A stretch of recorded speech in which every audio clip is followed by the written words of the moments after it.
아멘. 아멘. 여기 천에 하나 만에 하나 고르고 뽑은 주님의 자녀들이 있습니다. 이 시간도 성령께서 친히 이 말씀이 깨달아 믿어지는 은혜가 있게 하옵소서. 악한 세력을 일절 물리쳐 주시오며 우리 주님과 참으로 아름답고 비밀한 교통이 있게 하옵소서. 예수님의 이름으로 기도드립니다. 아멘. 추수감사절, 제가 전사 때 장로님 한 분이 농사하는 분이 계셨어요. 추수감사절에 아주 그냥 쌀을 가마리로 갖다 놓고 호박도 갖다 놓고 데코레이션을 해서 예배를 드린 적이 있습니다. 지금은 우리가 농경사회가 아니라 추수감사에 대해서 별로 개념이 없는 것 같아요. 이 시대에 추수감사는 뭐냐? 제 개인적인 생각으로는 영혼의 추수, 이게 참 중요하다 생각합니다. 오늘 사도행전 본문의 내용이 바로 그런 내용이잖아요. 저의 꿈에도 소원, 꿈에도 기도하는 제목은 영혼의 추수입니다. 왜냐하면은 제가 전사 때 놀라운 추수를 한 경험이 있거든요. 모두가 휘어져 추수하게 되었고 추수 때가 됐는데도 추수를 하지 않고 있는 그런 장면.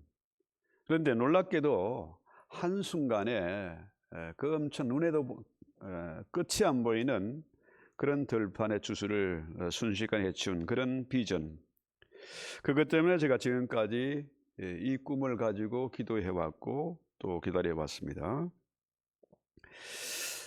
저도 이 시대의 부흥을 해서 늘 기도해왔습니다만은 지금은 사람들이 부흥에 대해서 관심이 없는 것 같아요. 부흥의 시대는 지났다, 이제 끝났다, 이렇게 생각하는 것 같습니다. 저도 부흥을 위해서 오랫동안 기도했습니다. 밤낮으로 기도하고 청계산에 가서 기도하고 그런 적이 있는데요. 오랫동안 기도하고 또 고민하는 중에 깨달은 결론은 뭐냐면 부흥은 교회를 부흥시키고 아니면 성도가 늘어나고 이런 개념이 아니고 내가 변하는 것이다 하는 거죠. 세상을 바꾸는 것이 아니고 내가 변하는 겁니다. 오순절 날에 120명의 제자들이 다락방에 모여서 한마음으로 기도했습니다. 사도행전 2장 본문의 내용이죠. 자, 고고학자들의 발굴에 의하면은 그 다락방은 한 10평 남짓되는 그런 방이다. 그러면은 120명이 모여 있으려면 거의 어깨가 닿을 정도로 빡빡하게 들어 앉아 있는 거죠. 그들이 한 마음으로 기도했다는 거죠. 한 마음으로. 그랬더니 놀랍게도 급하고 강한 바람 같은 소리가 들렸다. 또 불의 해같이 갈라지는 역사가 나타났다. 그러니까 이 오순절날 성령이 임했는데 오순절은 맥추절이죠. 이게 추수 감사하는 그런 절기입니다. 그런데 불의 해같이 갈라지는 역사가 나타났다. 이게 불이 하나입니다. 하나의 불이 120명 전체의 사람들에게 임했다는 거죠. 연결이 됐다는 겁니다. 한 사람 한 사람에게 빠짐없이 오순절 불의 역사가 나타났다는 거죠. 제가 바라는 그 기도의 제목이 바로 이런 겁니다. 한 마음으로 한 곳에 모여서 기도할 때에 불의 역사가 나타났다. 여기서 말하는 이 방언은요, 여기서 나오는 방언은 오늘날 말하는 그런 방언이 아닙니다. 고린도전서 12장에 나오는 바울이 말하는 그런 방언이 아니고 이건 랭귀지입니다. 자, 여기에 보면은 2장 한번 볼까요? 사도행전 2장에 보면은 자, 8절에 우리 각 사람이 난곳 방언으로 듣게 되는 것이 어쩜이냐. 또 우리는 바데인과 메데인과 엘람인과 또 메소포타미아, 유다와 갑도기와 본도와 아시아 이렇게 쭉 나가서 나오는데 이게 뭐냐 하면은 전 세계를 일컫는 겁니다. 이 당시에 네 나라 단위로 말을 하잖아요. 네 번을 말하지 않습니까? 그 당시에 전 세계관을 나타내는 거죠. 이들이 방언을 하는데 쉽게 말해 16개 나라 말로 방언이 되는 거예요. 뭐라고 방언을 하느냐? 하나님의 큰 일을 전하는 겁니다. 하나님이 하시는 큰 일, 놀란 부흥이죠. 전 세계에 복음이 전파되는 그런 장면입니다. 자, 그래서 이 불같은 성령이 임함으로 이들이 죄를 태우고 전혀 새로운 사람으로 변화된 겁니다. 그렇죠? 무슨 일이 났냐? 성령이 임했다는 거죠. 오순절날 성령이 찾아오셨다. 그렇죠? 십자가에 달려서 우리 죄를 대신해 죽으신 그 예수님이 마침내 총사령관이 돼서 우리를 찾아오셨다. 교회에 찾아오셨다. 이런 얘기죠. 그러니까 오늘 본문 12절 13절 볼까요? 같이 다시 한번 읽어보겠습니다. 다 놀라며 당황하여 서로 이르되 이 어찌된 일이냐 하며 또 어떤 이들은 조롱하여 이르되 그들이 세술에 처했다. 이 조롱하는 그런 내용입니다. 그 당시 요세푸스의 기록, 유대의 역사가입니다. 이 사람은 크리스찬이 아니에요. 그런데 그 사람의 정언에 의하면은 예루살렘 그 당시 한 200만이 모였다는 거죠. 200만이. 세계 각지에 흩어져 있던 유대인들이 오순절을 지키기 위해서 모여들었다. 이런 얘기예요. 6월절이죠. 그러니까 200만이 모였는데 어디에 성령이 임했습니까? 요한의 다락방입니다. 그 10평 남짓한 이 홀보다 더 작은 곳에 120명이 모였다 생각해 보세요. 저들이 한 곳에 모여서 한 마음으로 기도했더니 성령이 오셨네. 어디에? 요한의 다락방에 120명 제자 한 사람 한 사람에게 성령이 임했다. 이런 얘기죠. 그래서 이 놀라운 장면을 보고 자, 저들이 세술에 취했다 이 말은 뭐냐면 조롱하는 내용이죠. 세술에 취했다. 세술은 뭡니까? 발효되지 않은 술이잖아요. 그죠? 술이 안 됐어. 이건 싸구려 술이라. 우리 한국식으로 말하면은 뭡니까? 그 막걸리 같은 거. 자, 막걸리 마시고 술 주정하고 난동을 부리고 진상 부리는 사람도 있지 않습니까? 근데 막걸리 냄새 아주 지독하죠.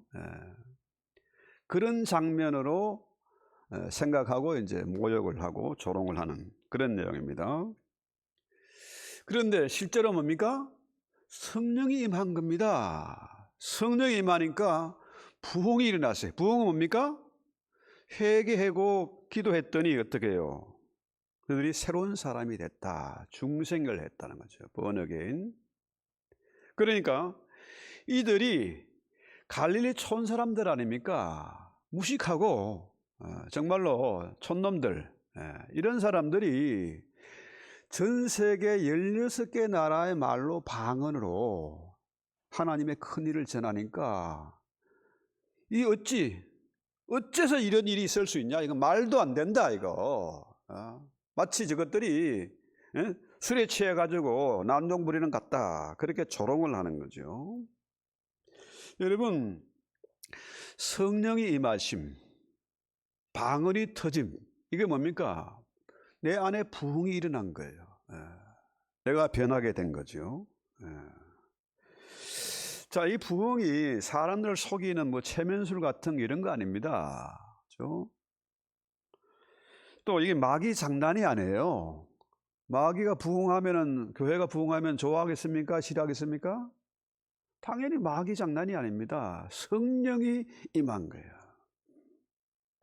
그래서 여러분 이 술 취하는 것, 에베소에도 나오지 않습니까? 술 취하지 말라. 이는 방탕한 것이니 했어요. 이 술에 취하면은 어떤 현상이 일어납니까? 술에 취하면은 술의 지배를 받게 됩니다. 고등 중추기관이 마비가 되고 하등 기관이 작동을 하니까 술 취하면 어떻게 해요? 진짜 더러운 짓을 합니다. 필름이 끊어지지요. 정말 짐승 같은 짓을 할 수도 있어요. 그렇죠? 술의 지배를 받게 되면은 사람이 아니라 정말 짐승 같은 짓을 하게 되는 거죠. 그래서 성령 충만이란 뭐냐? 술 충만이 아니고 성령 충만은 뭐예요? 성령 충만은 성령의 컨트롤을 받는 거죠. 성령의 조종을 받는 겁니다. 술에 취하면은 아무리 고상한 사람이라도 더러운 짓을 하지만은 성령은 거룩한 영이죠. 성령은 성령에 취하면은 성령 충만하면은 뭡니까? 놀라운 변화가 일어나는 거죠. 세상이 놀랄 만한 일을 하게 된다. 이런 얘기예요. 그래서 저도 어릴 때는 집안이 원래 술고래 집안이니까 술 좋아해서 덩치는 조그만데 술로 하면 당할 사람이 없었습니다. 제가 이 내용을 잘 알아요. 오토바이 타고 가다가 다리에서 떨어지기도 하고 별짓 다 했습니다. 그래서 이 술 충만, 성령 충만 이건 저는 명확하게 구분을 할 수 있습니다. 그래서 이 성령이 오셨다, 성령이 찾아오셨다. 이 얘기는 뭐냐 하면은 사도행전 2장 16절에 보면은 이는 곧 선지자 요엘로 말씀하신 것이다. 요엘 선지자의 말을 인용해서 성령이 임하는 것은 이미 선지자가 오래전에 예언해 놓은 얘기입니다. 예언해 놨어요. 성경의 예언대로 성령이 오셨다. 이런 얘기죠. 그래서 이 성령이 오시니까 정말 세상 사람들이 깜짝 놀랄 만한 일이 벌어진 것입니다. 이것들이 술 먹고 난동 부리냐 할 정도로 무식한 사람이 갑자기 히브리를 하기도 하고, 그죠? 세계 각 나라 말을 하니까 아프리카, 유럽, 이런 아시아로 이런 쪽으로 말들을 다 하니까 너무 사람들이 달라 보이는 거예요. 그래서 이들이 이 방언하는 모습을 보고 문제를 삼고 이제 조롱하는 거죠.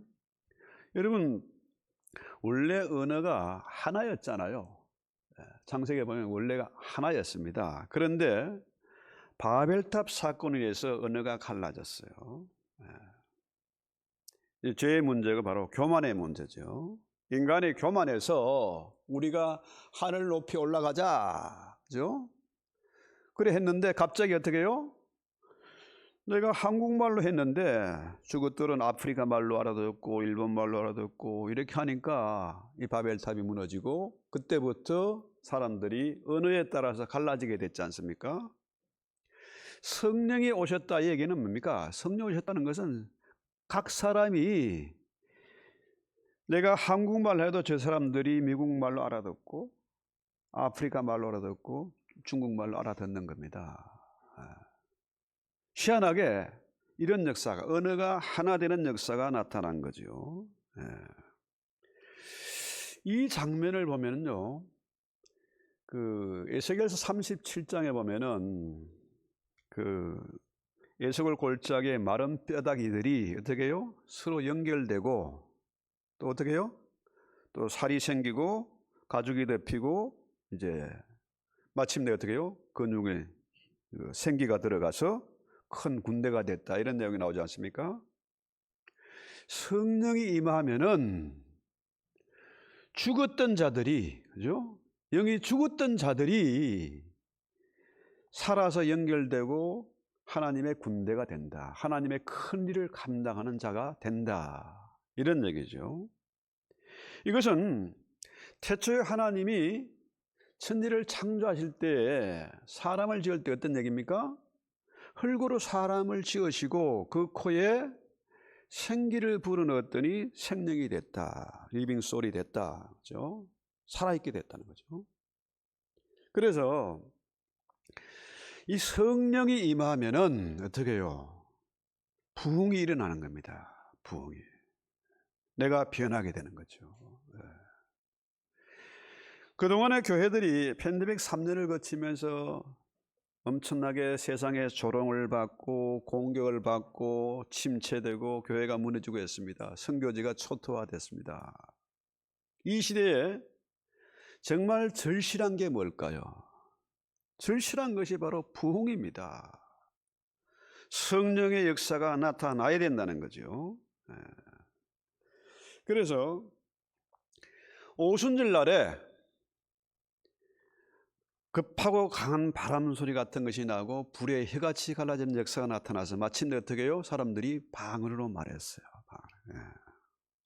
이 방언은 물론 바울이 말하는 방언과는 다른 거죠. 그런데 우리 주님이 우리의 영원하고 자비로운 대제사장이잖아요.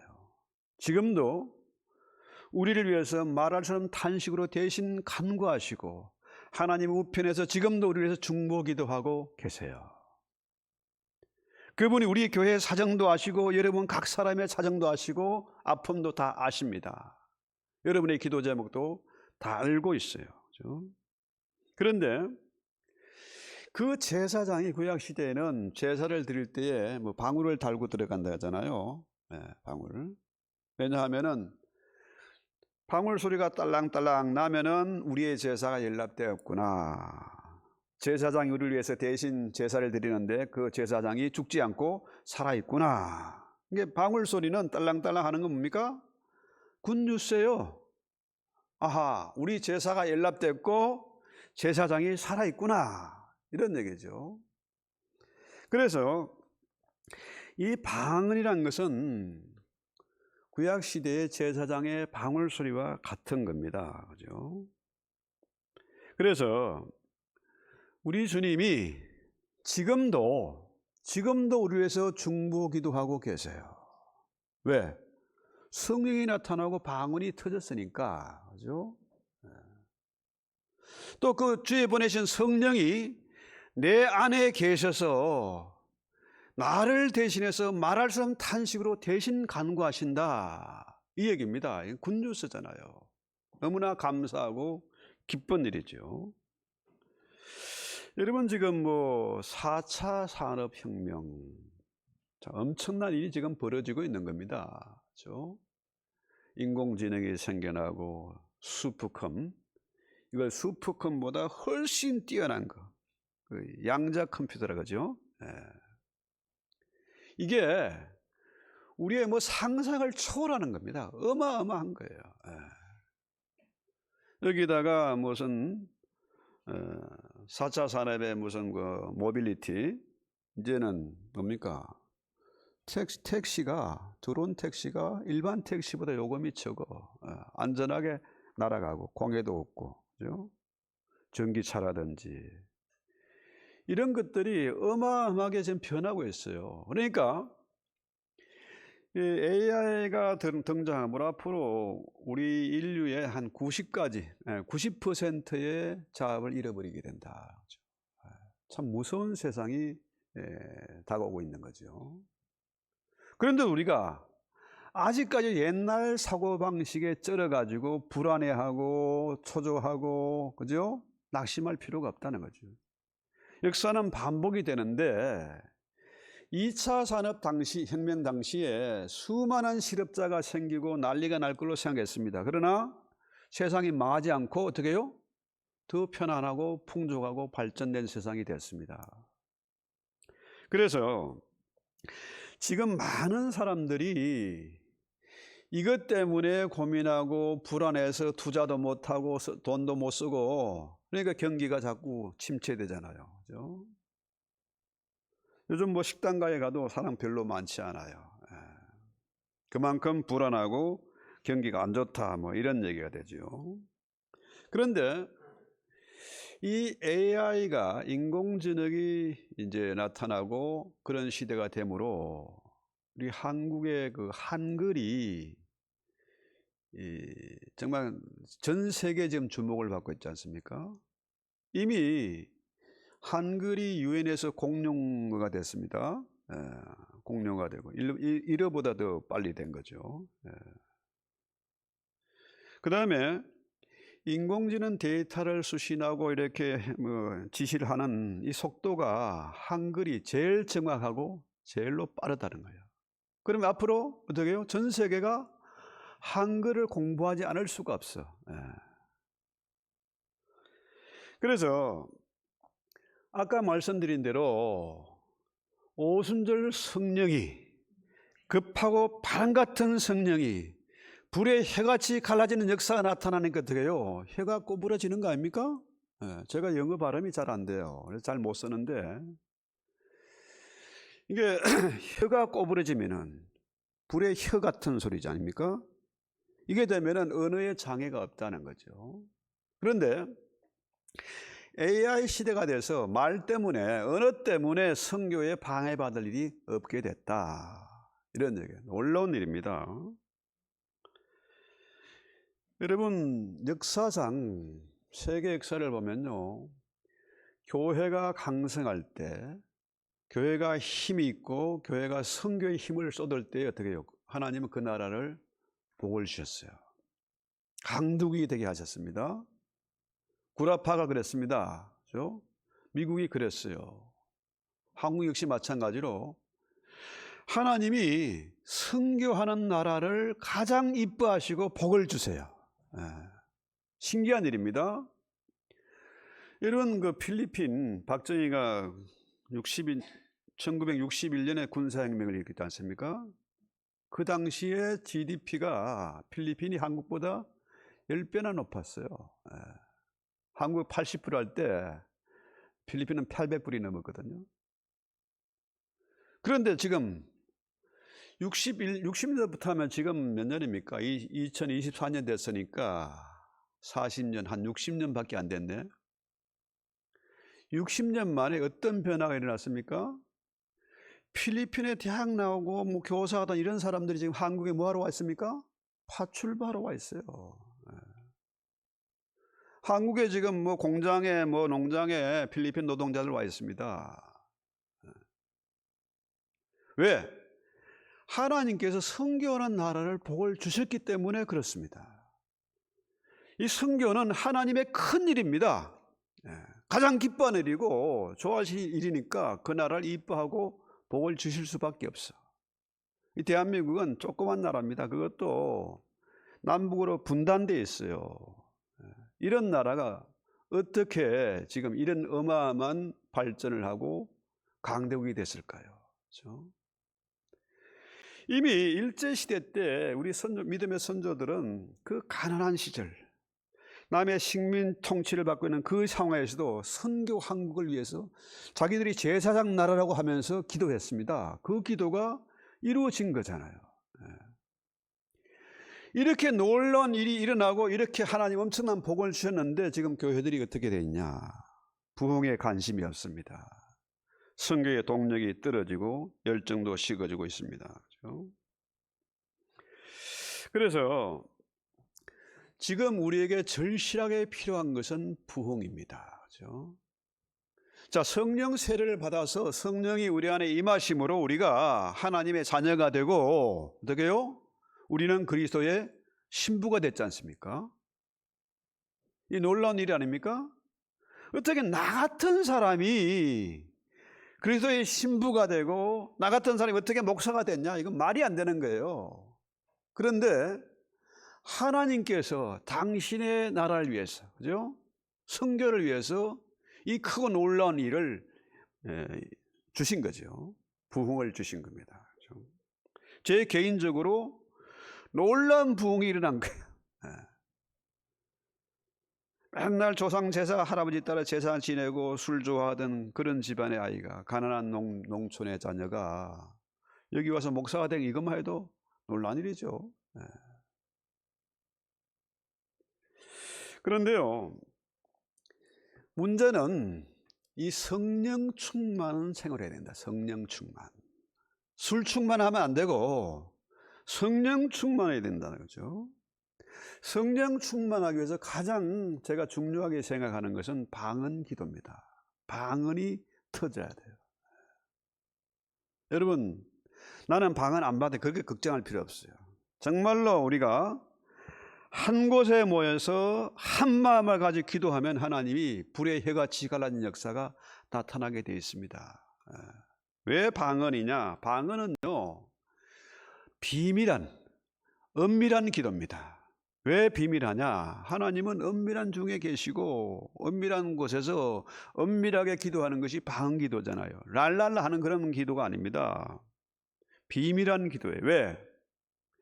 마귀는 그 방언 기도 싫어하거든요. 그래서 한국 교회가 방언 기도 이거 하지 마라 제발, 장로교는 특히 방언 기도하면 쫓아내 버렸어요. 그러니까 성령의 역사가 나타나겠습니까? 부흥의 역사가 나타나겠습니까? 그거 안 되잖아요. 그래서 요즘 이 AI가 발달하고 워낙에 정보통신이 발달하니까요, 해킹 때문에 좀 사람들이 피해를 안 입은 사람들이 별로 많지 않을 거예요. 뭐 돈 없는 사람들은 별 피해가 없겠지만은, 이게요, 해킹이나 뭐 스팸이나 뭐 스파이 전쟁도 요즘은 정보 전쟁이잖아요. 첩보전. 그러니까 이 은밀한 그 내용이 사단이, 마귀 세력이 알면은 안 되잖아요. 방해를 놓지 않겠습니까? 겐세이. 그럼 안 되니까 방언 기도는 마귀도 모르고 나와 하나님만이 아는 그런 기도입니다. 그렇죠? 그래서 이 기도가 너무 중요해서 사람들이, 어떤 사람들은 방언의 중요성 때문에 방언 막 훈련시키고 방언 못하는 놈을 나와 연습시키고 막 그랬는데요. 진짜 방언 기도는 뭡니까? 내 안에 계신 성령 안에서 하는 기도죠. 성령 안에서 은밀하게 하는 기도죠. 중언부언하는 기도가 아니라 성령 안에서 하는 기도가 방언 기도예요. 그래야 밤을 새워 기도할 수 있습니다. 이 방언 기도는 성령 충만의 확신을 주는 겁니다.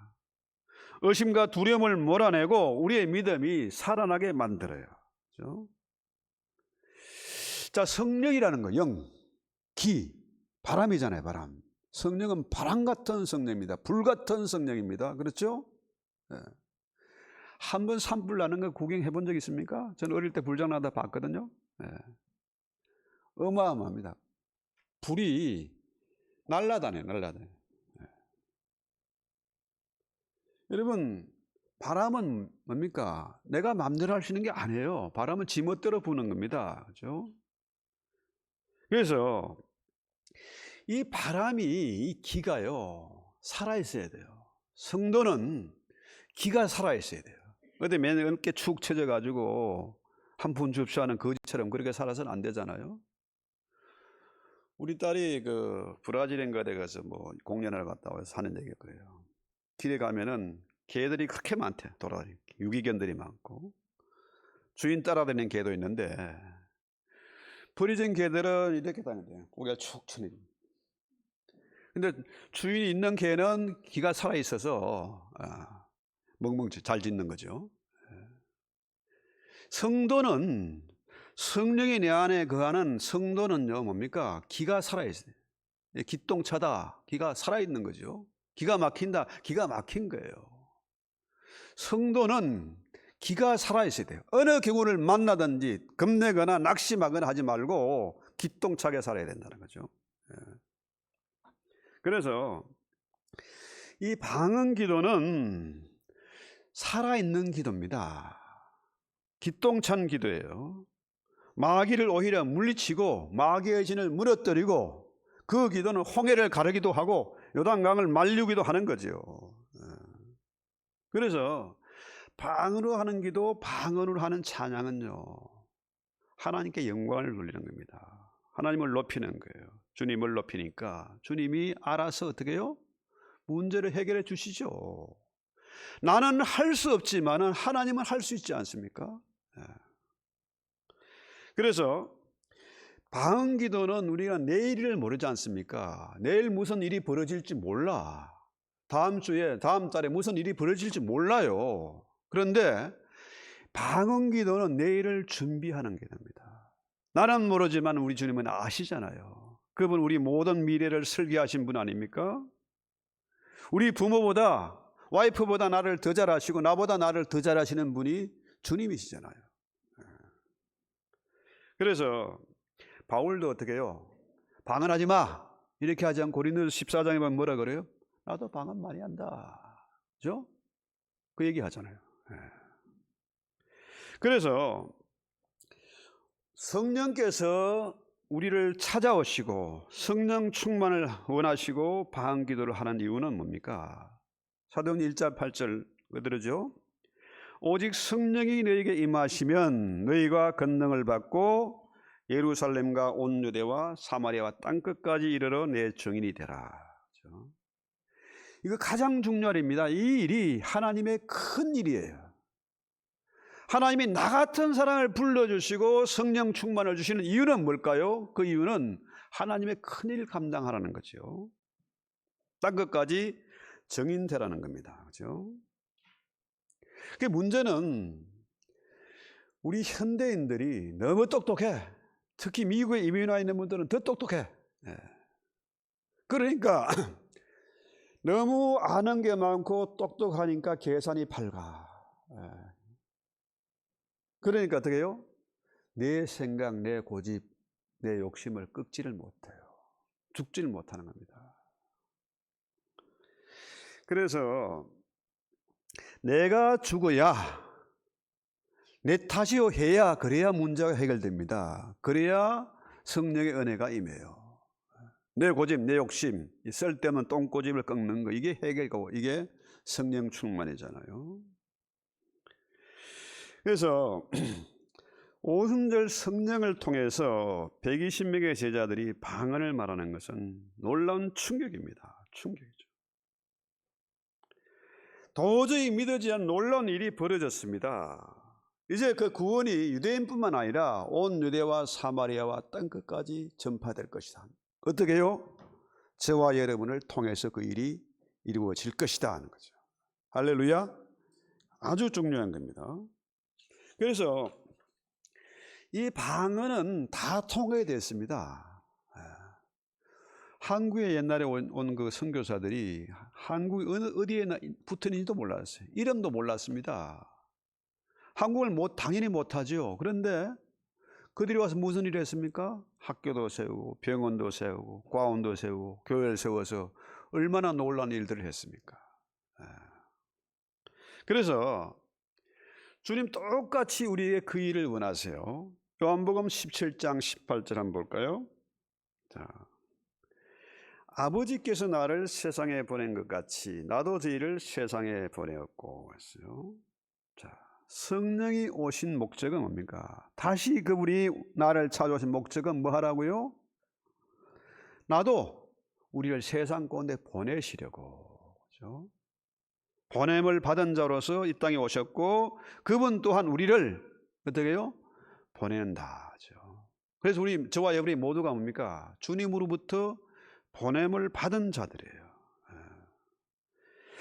자, 그 엄청난 일을, 하나님의 큰 일을 하나님은 하실 수 있지 않습니까? 모든 걸 할 수 있어요. 성령이 그걸 할 수 있습니다. 그런데 황송하게도 저 같은 사람을, 저와 여러분을 통해서 그분은 일하시기를 원하신다는 거죠. 왜? 그를 통해서 권능을 주시고 복 주시기 위해서. 그렇죠? 큰일 하는 거죠. 그래서 여러분, 내가 뭐 기도를 오랫동안 새벽 기도도 하고 금식 기도 했는데 응답이 없어. 그렇다면요, 기도 제목을 바꾸면 됩니다. 그 나라와 그 의를 위해서, 하나님의 큰 일, 복음 전파를 위해서 기도하십시오. 그러면은 필요한 거 주실 겁니다. 건강이 필요한 사람은 건강을 회복시켜 주실 것이고, 돈이 필요한 사람은 돈도 주실 것이고, 지혜가 부족하면은 지혜도 주실 겁니다. 아까 말씀드린 대로 이 방언은 각 사람이 알아듣는 거 아닙니까? 말이 통하는 겁니다. 그죠? 예수님이 어떻게 오셨습니까? 사람의 모습으로 성육신, 자, 하나님이 그대로 오시면은 우리가 기절할까봐, 죽을까봐 인간의 수준을, 우리의 수준에 맞춰서 오신 거 아닙니까? 어린아이 모습으로 동정녀의 마리아를 통해서 이 땅에 오셨잖아요. 수준에 맞추는 거죠. 알아듣게 맞추는 거 아닙니까? 그래서 목사가 설교하는 것도 고상한 거 전혀 들어보지 못한 이런 것만 하는 게 아니고 어떻게 해요? 알아먹기 쉽게, 그죠? 쉽게 하는 거죠. 수준에 맞춰서 재미있게. 저는 그걸 잘 못해. 재미있게를 못해. 그래서 여러분이 전도하는 것도요, 무조건 예수 믿으세요, 전도지들 이게 아니고요. 어떻게 해요? 그 사람의 수준에 맞춰서 그 사람의 입장을 이해하고 그렇게 복음 전파가 돼야 된다는 거죠. 삶을 통해서요. 참 놀랍게도 얼마 전 선거에 트럼프가 대통령에 당선됐잖아요. 참 놀라운 일이 벌어졌습니다. 다시 돌아온 거, 이거 쉬운 게 아닌데 다시 돌아왔어요. 이 말은 뭐냐 하면은 한국의 통일이 가까웠던 얘기입니다. 그 통일이.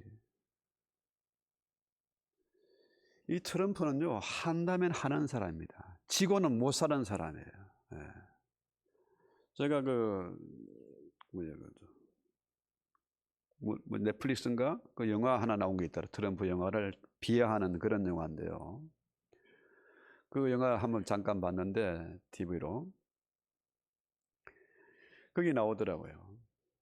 지고는 못 산다. 또 그런 기질은 어쩌면은 당신처럼 할 수 있느냐 했더니 그건 타고내야 됩니다. 타고나는 것이다. 그걸 반복해서 몇 번 얘기하더라고요. 그러니까 이 사람은 전투적인 기질이 있는 사람이에요. 킬러로 누가 이렇게 유명한 변호사가 그 사람을 키웠더라고요. 그런데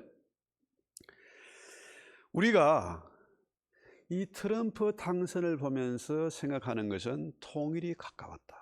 우리 입장에서 통일이에요. 또 지금 기후변환이 여전히 해가지고 북극 항로가 열리잖아요. 또 트럼프는 그 키노스톤 파이프인가? 카나다로 해서 알래스카 연결하는 그 파이프만 하는 게 아니고 철도가 연결되는 겁니다. 아시아까지 연결되는. 그러니까 이 철도가 연결되든지 북극 항로가 열리든지 한국은요, 지정학적으로 가장 중요한 위치에 서 있습니다. 싱가포르나 홍콩보다 더 엄청난 발전이, 세계의 돈들이, 인재들이 한국으로 모이게 되어 있습니다. 한번 상상을 한번 해보세요. 그렇죠? 자, 우리가 마음껏 복음을 전파할, 선교할 수 있는 대로가 지금 모든 환경이 지금 열리고 있습니다. 그런데 교회들이 지금 뭐 하고 있습니까? 잠자고 있어요. 부흥이 뭔지도 모르고 부흥에 대한 관심도 없습니다. 선교가 지금 너무 어려운 가운데 있습니다. 그런데요, 자, 로마서 8장 9절부터 11절까지 잠깐 보면요, 만일 너희 속에 하나님의 영이 거하시면 너희가 육신에 있지 않고 영에 있다.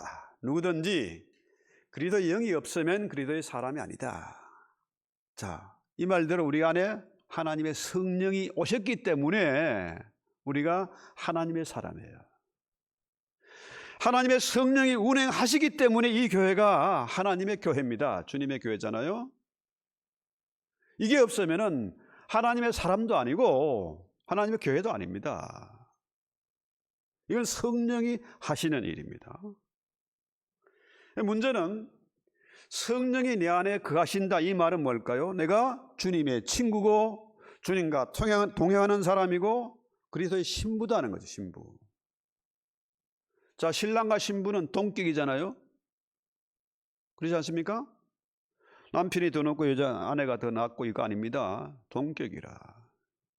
구세군 교회 갔더니요, 구세군에는 부부가 사관입니다. 계급이 똑같아요.